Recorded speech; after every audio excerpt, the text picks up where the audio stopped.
Hello and welcome to EVs and Beyond. I'm Richard Edwards and today we're here in sunny Wanaka driving a really exciting car, the BMW i5. Now the BMW 5 Series has been around for a very long time, since 1972, and this is the first fully electric model. At this stage, this is the only version of the new 5 Series you can get in New Zealand, which is pretty exciting. They're kind of leaning really heavily into electrified vehicles. They've got 10 and growing full electric vehicles in their range. So what are we looking at? Well, they're starting at a fairly high end of the range with the i5 M60. So it is an M car, it is a performance orientated model, lots of performance, lots of power. Underneath we have all-wheel drive, motors front and rear. We have a combined power output of 442 kilowatts and on boost 820 newton meters of torque.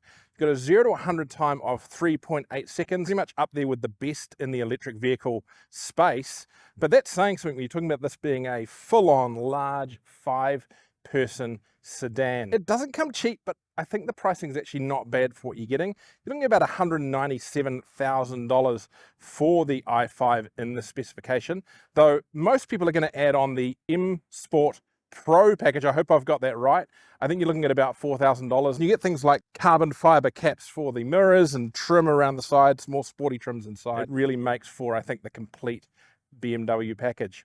So yeah, let's have a little bit of a look around and then we'll take the car for a bit of a drive. Right, so up the front we've got kind of a new adaptation of the BMW kidney grille. It's all blacked out here in the daytime. At night, when you've got the lights on, there's actually a narrow rim of LEDs around there that kind of give a stylized look of BMW's well-held corporate grille. Now there's actually some active air treatments through the front here, so it can pass air through the front of the car better, both for cooling and aerodynamics. The aerodynamic figure on the car, the CD, is 0.23. Again, really good for a big car. And there's a few things like these vents here, they actually pass through the wheels, create a bit of a curtain. Again, add to that slippery feel of the car. We come around the side, we've got these really cool looking 21-inch wheels with Pirelli tires on them. We've been out driving today, they are very grippy and good. You've actually got relatively normal door handles, and isn't it nice to see relatively normal door handles on an electric vehicle? Got a glass roof, it doesn't open, but it has got a shade in there. And down here we have the charging port. Now, of course, that's CCS2, maximum charge speed of 205 kilowatt, which is pretty handy, means you're going to get away from the charger at a pretty quick time. A little bit of a nod to the number there with the 5.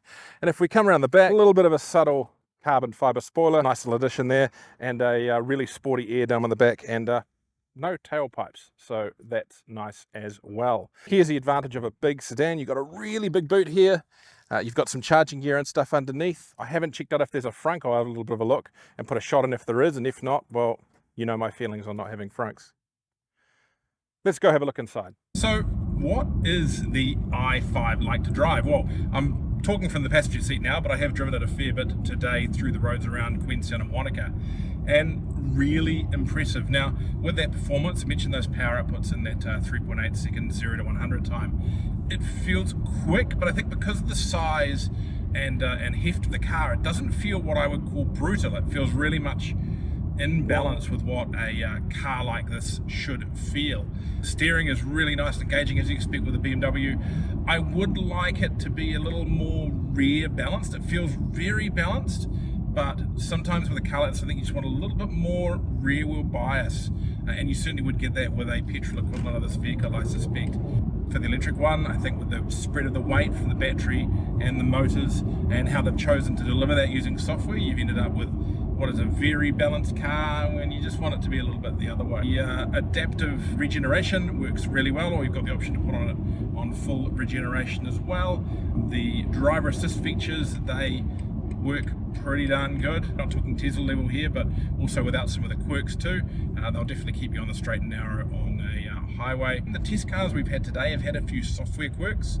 The seats have wanted to move us around a little bit. The infotainment system has woken up a few times and said some weird things that we didn't really understand. Comfort wise, I think it's a really good ride for a sports car. That's quite bumpy if I am moving around a little bit right at the moment. Road noise is pretty decent as well, though hard to tell. The grain of the roads here in Queenstown, I find, does tend to make it a little bit noisier, particularly with sports tyres like the Continentals that are on the i5, but overall nice. And you've got that Hans Zimmer soundtrack that BMW puts in their electric vehicles. Whether that's good or not, I don't know. That's really up to personal tastes. What do I think of the interior? Now, they did talk a lot about there being cues from the i7 in here in regards to these active strips, these kind of clear finishes around the car that have lights behind them. They don't seem to me to be anywhere near as active, amusingly. It's certainly a more muted and sporty experience in here. I like it. I think maybe the crystal controls down here in the center don't necessarily suit the theme of the vehicle, and I would maybe like a little more labeling down here. I reached for the wrong button a few times, but not too bad. I do love BMW's giant curved screen. The steering wheel I found really nice and grippy. I love having that boost pedal there. Pretty clear buttons on the steering wheel once you learn them. I did feel when we were on doing some sporty driving that it would be nice if the wheel was just a smidge smaller, but that really is personal preference. Good space front and rear, nice comfortable seats. Really enjoying the cooled aspect. It's a slightly muggy day here. Yeah, overall pretty impressive here. Right, so that is the BMW i5. I think it's a really exciting vehicle, though some people might argue it's not necessarily in space that is hugely popular these days. I mean, who buys sedan? Well, there's a couple aspects to that. You can't get a Model S in New Zealand anymore. This, and perhaps the Mercedes-Benz EQE, are about as close as you're going to get.